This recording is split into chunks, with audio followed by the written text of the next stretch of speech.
चक्रधरपुर का राजेंद्र बाजार खाने पीने के सामान के लिए मशहूर था। वहाँ पर तरह तरह के खाने का सामान मिलता था और दूर दूर से लोग खाने आते थे। इसी में एक दीपक पानी पूरी नाम का ठेला था। उसकी पानी पूरी पूरे शहर में मशहूर थी। अरे भैया पानी पूरी लगा दो। हाँ जी भैया, हम ही लगाते हैं। एक बार दीपक की पानी पूरी खाओगे कभी भूल नहीं पाओगे और बार बार यहाँ ही आओगे। ये दीपक का वादा है आपसे। दीपक के ही बगल में सुरेश के फल की दुकान थी। दीपक और सुरेश अच्छे दोस्त थे। उन दोनों की दुकान के सामने विनोद के फायर पान की दुकान थी। दीपक और सुरेश की अच्छी बनती थी, पर दोनों की ही विनोद से अच्छी नहीं बनती थी। सुरेश अपने फल की दुकान बंद कर रहा होता है। अरे दीपक चल भाई, 10 बज रहे हैं, दुकान बंद करने का समय हो गया भाई। हाँ हाँ बस बंद ही करने वाला हूँ। क्या तुझे पता है कि विनोद की दुकान 2 दिन से क्यों नहीं खुली रही?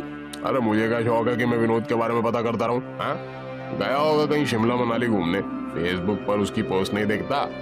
अपनी दुकान का भी वो बहुत अच्छा प्रचार कर लेता और यूट्यूब से भी उसे पैसे मिलते हैं। उसका फायर पान तो पूरे देश में मशहूर है, पता ही होगा तुझे।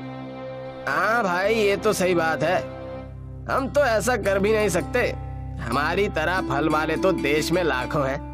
इसकी दुकान कुछ अलग है, इसीलिए मशहूर है। अरे चल छोड़ भाई, घर चलते हैं चल। सुरेश और दीपक साथ में घर के लिए निकल जाते। दिन होता है। सुरेश दीपक को फोन करता है। हाँ हेलो दीपक, अरे तुझे मेरी आवाज आ रही है? हाँ भाई बोल, मैं बोल रहा हूँ। क्या हुआ, तू इतना घबराया क्यों लग रहा है? अरे दीपक जल्दी से न्यूज खोल कर देख। अरे भाई हम बर्बाद हो चुके हैं। क्या बोल रहा है तू? अरे अरे रुक मैं देखता हूँ। अरे दीपक जल्दी से न्यूज खोल कर देख। अरे भाई हम बर्बाद हो चुके हैं। क्या बोल रहा है तू? अरे अरे रुक मैं देखता हूँ। दीपक न्यूज चैनल खोलता है। आज की ब्रेकिंग न्यूज, चक्रधरपुर के राजेंद्र मार्केट में हुआ बड़ा हादसा। लगी भयानक आग, 75 दुकानें जलकर हुई खाक, 12 की मौत और 25 घायल। फायर पान की दुकान में शॉर्ट सर्किट होने से हुआ हादसा। फायर पान की दुकान के मालिक विनोद की हुई घटना स्थल पर मृत्यु और आसपास की दुकानें भी बर्बाद हो गई। दीपक के पैरों के नीचे से जमीन खिसक जाती है। उसे कुछ भी समझ नहीं आता। 2 मिनट के लिए उसका दिमाग काम करना बंद कर देता है। वो सिर पकड़कर जमीन पर बैठ जाता है। तभी उसके है वो जाकर गेट खोलता है तो देखता है कि सुरेश खड़ा होता है। उसकी आंखें भी लाल होती है और वो गहरी चिंता में लगता है। अरे सुरेश, अरे ये क्या हो गया भाई? अरे हम तो बर्बाद हो गए। अरे विनोद के बारे में हम कल क्या क्या बोल रहे थे, एक आखिरी बार उससे मिल भी नहीं पाए।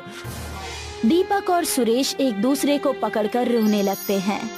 फिर कुछ देर बाद दोनों शांत होते हैं। अरे चल यार, अब रोने से कुछ नहीं होने वाला। चलकर दुकान की हालत देख कर आते हैं। हाँ चल चल चल, अब जो हो गया उसको बदला तो जा नहीं सकता। सुरेश और दीपक साथ में राजेंद्र मार्केट जाते हैं। वहाँ पर अपने साथी दुकानदार से भी मिलते हैं जिनकी दुकानें जल चुकी होती हैं। अरे अब हमें फिर से नए सिरे से दुकान शुरू करनी पड़ेगी। हम जिस हालत पर थे उस पर पहुंचने में हमें महीनों लग जाएंगे। अरे भगवान करे जिनके साथ ये अनहोनी हुई है उन्हें और उनके परिवार को वो शक्ति मिले। भगवान उन्हें शक्ति और बुद्धि प्रदान करे कि वो फिर से हिम्मत कर पाए।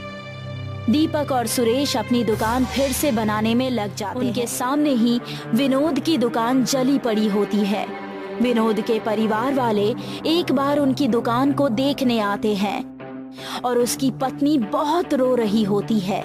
ये सब देखकर दीपक और सुरेश को बहुत बुरा लगता है।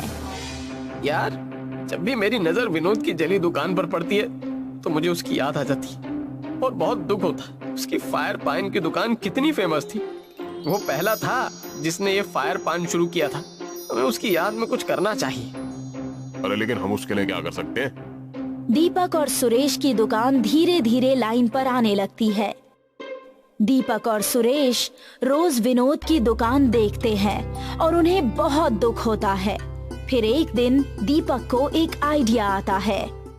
मेरी बात सुन, मुझे एक आइडिया है, क्यों ना विनोद के फायर पान से इंस्पायर होकर फायर पानी पूरी बनाए। इसका क्रेडिट विनोद को ही देंगे, इससे लोग उसे याद भी रखेंगे और हो सकता है हम भी फेमस हो जाएं। हाँ यार, तेरा आइडिया तो बड़ा अच्छा है, बिल्कुल अलग है, मुझे लगता है तुझे ये करना चाहिए। इसके बाद दीपक और सुरेश मिलकर फायर पानी पूरी की दुकान शुरू करते हैं।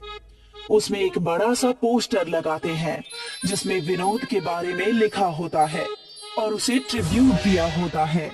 उसमें लिखा होता है कि कैसे दीपक को विनोद की जगह से फायर पानी पूरी बनाने की प्रेरणा मिली। उसमें विनोद के बारे में भी लिखा होता है कि जैसे वो हमेशा कुछ नया करने की कोशिश करता था। वो लोग एक और बोर्ड भी बनाते हैं जिसमें लोग अपना रिव्यू लिख सकते हैं। देखते ही देखते युवाओं में ये फायर पानी पूरी बहुत फेमस हो जाती है। अरे देखा तूने, मैंने कहा था ना तेरा आइडिया जरूर सफल होगा। मुझे पहले ही पता था विनोद को भी कितना अच्छा लगता होगा कि उसके कितने सारे फ्रेंड्स थे। लोग उसके बारे में भी कितनी प्यारी प्यारी बातें हमारे रिव्यू बोर्ड पर लिख कर जाते हैं। अगर वो ये सब देख पाता तो कितना खुश होता। अरे हाँ यार, ये बात तो सच है, उसे तो सच में बहुत खुशी होती। मुझे लगता है हमें भी एक YouTube चैनल बनाना चाहिए जिससे हमारी भी पहुंच दूर दूर तक हो जाए। हाँ, इस बात में तो बिल्कुल देरी नहीं करनी चाहिए। इसके बाद सुरेश और दीपक फायर पानी पूरी के नाम से एक YouTube चैनल बनाते हैं। वो वहाँ पर फायर पानी पूरी की रेसिपी और उसे खाने का अंदाज शेयर करते हैं। उस पर बहुत व्यूज आते हैं और देखते ही देखते उसके सब्सक्राइबर्स बढ़ ही जाते हैं। इससे जो भी कमाई होती है वो दोनों आपस में बांट लेते हैं और फिर दोनों फेमस हो जाते हैं और उनकी फायर पानी पूरी पूरे देश में मशहूर हो जाती है और बहुत से अलग अलग जगह पर बिकने लगती है।